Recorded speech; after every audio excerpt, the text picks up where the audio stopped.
Question हमारा ऐसा है, क्वेश्चन नंबर 5, 95,000 रुपये मशीन परचेज किए हैं, 5,000 रुपये उसमें खर्चा हुआ है, टोटल हो गया 1,00,000 रुपये का मशीन परचेज किए हैं। 1,00,000 रुपये की मशीन परचेज किए, कब परचेज किए हम लोग? 1 अप्रैल 2009 को परचेज किए हैं। तो यहाँ पे 2009 है ना, 2009 जो है 2009 10 1 अप्रैल टू बैंक अकाउंट 95,000 रुपये मशीन परचेज किए हैं, 5,000 रुपये इसमें एक्सपेंडिचर हो गया, टोटल हो गया 1,00,000 रुपये। ठीक है, ये मैं शॉर्टकट में बता रहा हूँ। हमको बनाना है दो टाइप में, एक है when provision for डेप्शन account is not prepared और दूसरे में है प्रिपेयर्ड। जब नॉट प्रिपेयर्ड वाला ऑप्शन आता है, जब बनाते नहीं है, प्रोविजन फॉर डेप्शन अकाउंट नहीं बनाते, तो ये सिंपल सा जो बनता है हमारा 11th में जैसे पढ़े थे हम लोग, सेम उसी तरह से बनता है। तो 2009-10 31 मार्च को बाय डेप्रिसिएशन अकाउंट 20% बोला है, उसका 20,000 आएगा। ठीक है, फिर बाय बैलेंस कैरी डाउन 31 मार्च को 80,000 रुपये। ठीक है, ये कंप्लीट 1,00,000 रुपये है। 1,00,000 रुपये मैं शॉर्टकट में इसको बता रहा हूँ, उसका सेकंड पॉइंट को मैं डिटेल में बताऊँ ना।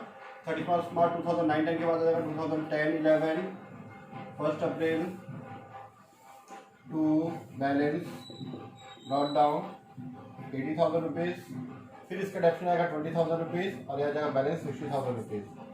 स्थायी किस पद्धति है, फिर से इंस्टॉलमेंट बढ़ेगा तो 20 आते जाएगा, 60 उतारे यहाँ पे, फिर 20,000 इसका डेप्रिसिएशन और जाएगा 40,000 रुपीज़। अभी 40,000 उतार दिए मैं यहाँ पे। 2010-11 के बाद ये था 2011-12 और आगे 12-13 1 April to balance brought down 40,000 रुपये।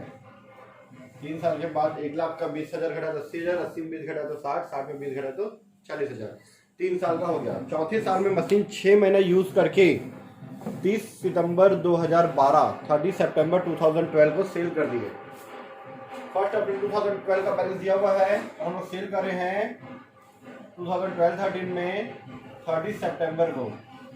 तो 1 अप्रैल से 30 सितंबर 6 महीने यूज करके सेल किए हैं।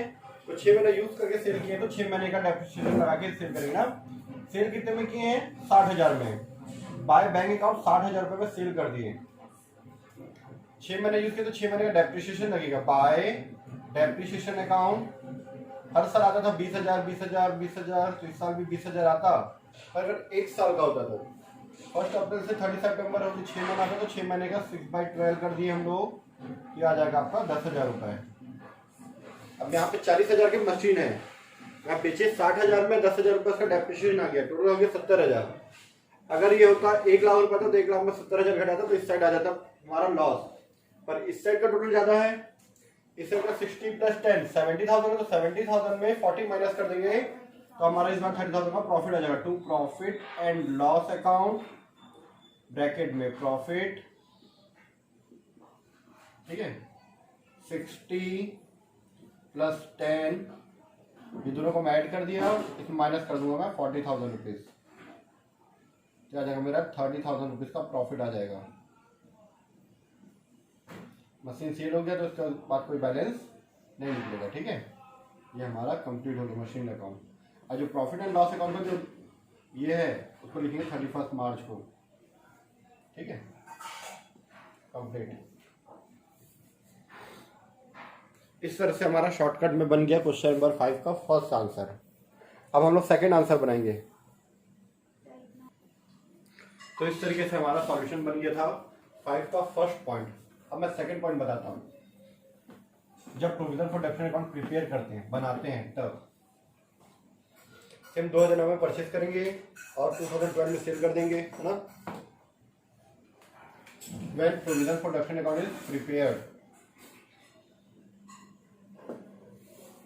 जब प्रोविजन फॉर डेप्शन अकाउंट हम लोग बनाते हैं तब क्या करेंगे। तो 2 अकाउंट बनता है, मशीनरी अकाउंट और provision for depreciation account. Machinery account बनेगा, ठीक है,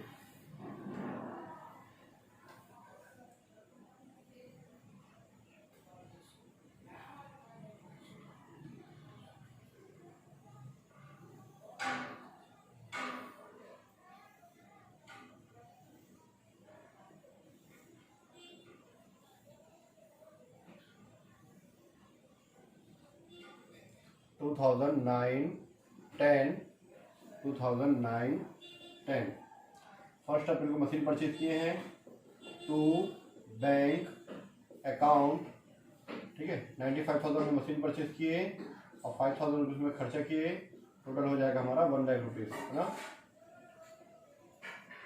ठीक है। 31 मार्च को कोई डेप्रिसिएशन नहीं निकालेंगे, सीधा by balance carried down 1 lakh रुपए। फिर कैरी डाउन हो जाएगा 2010-11 1 April to balance brought down 1 lakh रुपए, ठीक है। 2010-11 31 March by balance carry down 1 lakh रुपए। फिर कैरी डाउन उधर आएगा 1 लाख रुपए तीसरे साल भी, और ये 1 लाख रुपए, ठीक है।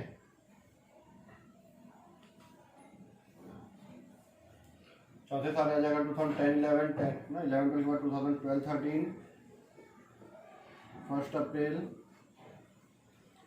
To balance brought down 1 lakh रुपए। अब इस साल इसको सेल कर रहे हैं, सेल करें तो यहाँ पर थोड़ा सा कुछ मैजिक होने वाला है, ठीक है।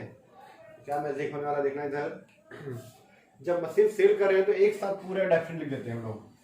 2012-13 सेल कब करें इसको, 30 सितंबर को ना, 30 सितंबर बाय बैंक अकाउंट 40,000 रुपये में सेल कर रहे हैं, ठीक है। अब हम उसको 60,000 रुपये में सेल कर रहे हैं, 60,000 रुपये में 1 लाख की मशीन को 60,000 रुपये में सेल कर रहे हैं। लेकिन 4 साल तो यूज भी तो हुआ है, ये पूरे 1 साल यूज हुआ, यहाँ पे 1 साल यूज हुआ, तीसरे साल में भी 1 साल यूज हुआ, चौथे साल में 6 महीने यूज हुआ, मतलब टोटल 3.5 साल यूज हुआ है ना। 3 साल 6 महीने यूज हुआ है, तो 3 साल 6 महीने का डेप्रिसिएशन भी निकलेगा। जब provision for definite account prepare करते हैं तो 3 साल 6 महीने का डेफिनेट अकाउंट लिखेंगे हम लोग, to provision for depreciation account, provision for depreciation account, चलो नीचे लिख देते हैं, प्रोविजन फॉर डेप्रिसिएशन अकाउंट, ठीक है। वो जो आएगा पहले साल का पूरा 20% 20,000 20,000 20,000 और यहाँ पे 6 महीने का 10,000, टोटल हो जाएगा 70,000 रुपए, ठीक है। 70,000 रुपीज आएगा। ये कैसे आएगा मैं उसको नेक्स्ट अकाउंट में बताऊंगा आप लोगों को डिटेल में, ठीक है। जिसके नीचे मैं बनाने वाला हूँ नेक्स्ट अकाउंट, उसमें पूरा 70,000 कैसे आएगा पूरा डिटेल में पता चलेगा, ठीक है। तो यहाँ पे 1 लाख में से 60,000 70,000 माइनस करूंगा तो माइनस में आ जाएगा आंसर हमारा। इस साइड का टोटल ज्यादा है, इस साइड का कम है, तो इस साइड के टोटल से हम लोग 1,30,000 से माइनस कर देंगे 1 लाख रुपए, तो मेरा 30,000 इस साइड बैलेंस आ रहा है, ठीक है। तो 30,000 इस साइड आया मशीन को सेल करने के बाद, तो इस साइड आ रहा तो मैं लिखता हूँ to profit and loss account bracket में प्रॉफिट, और इस साइड आता तो by profit and loss account bracket में लॉस, इस साइड आता तो लॉस, इस साइड आ रहा तो प्रॉफिट, ठीक है। 60,000 plus 70,000 minus 1 lakh rupees, 60 plus 70 minus 1 lakh 30,000 आ गया, टोटल हो गया 1,30,000 रुपीज हो गया, ठीक है। ये था मशीनरी अकाउंट। अब इसका प्रोविजन फॉर डेप्रिसिएशन अकाउंट कैसे बनेगा, provision for depreciation account is equal to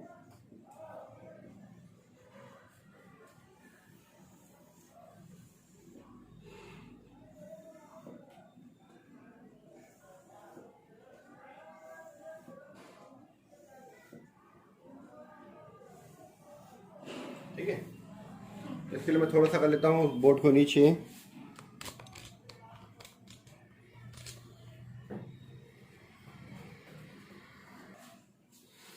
ठीक है। तो नीचे कर लिए हम लोग। अब हम लोग बनाते हैं प्रोविजन फॉर डेप्रिसिएशन अकाउंट। सबसे पहले 2009-10 में मशीन परचेज किए थे 1 लाख रुपए का, 1 लाख का 20% हमारा था 20,000 रुपये। तो 31 मार्च को इसका निकालेंगे depreciation bye depreciation account 20,000 rupees इसका आ गया डेप्रिसिएशन 1 साल का, ठीक है। 31 मार्च को हम उसका बैलेंस निकाल देंगे, to balance carried down 20,000 rupees.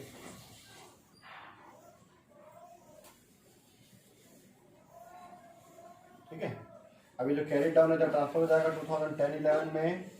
10-11 इसके एक दिन बाद का डेट आएगा 1 अप्रैल बाय बैलेंस कैरी डाउन था तो by balance brought down 20,000 rupees. ठीक है, फिर इस साइड का इस साल का जो आएगा 31 मार्च को डेप्रिसिएशन बाय डेप्रिसिएशन अकाउंट, इस साइड का फिर से आ जाएगा 20,000 रुपये, टोटल हो गया 40,000 रुपये है। ठीक है, अभी 40,000 यहाँ पे टू बैलेंस कैरिड डाउन 2010-11 31 मार्च। ठीक है, 20 और 20 हो गया 40,000 रुपये, 40,000। Next year carry down the transfer जाएगा ब्रॉड डाउन में 2011-12 1 April to by balance brought down 40,000 rupees हो गया हमारा। ठीक है, अब इस साल का फिर से डेप्शन लगेगा 31 मार्च को बाय डेप्रिसिएशन अकाउंट 20,000 रुपीज। ठीक है, तो टोटल लगा 60,000 rupees to balance carried down 60,000 rupees. ठीक है, 2011-12 31 मार्च 60,000 रुपये। फिर कैरिड डाउन का ट्रांसफर होगा अब 2011-12 के बाद 12-13 में सेल करें ना, 2012-13 फर्स्ट अपने को पहले बैलेंस ट्रांसफर कर देंगे।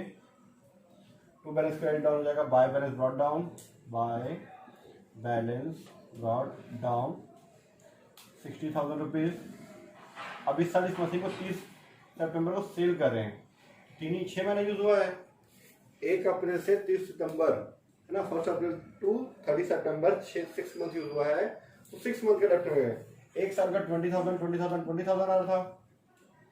ठीक है, इस साल का जाएगा बाय डेप्रिसिएशन अकाउंट 6 मंथ का 20,000 इंटू 6/12 यह जाएगा 10,000 रुपीज।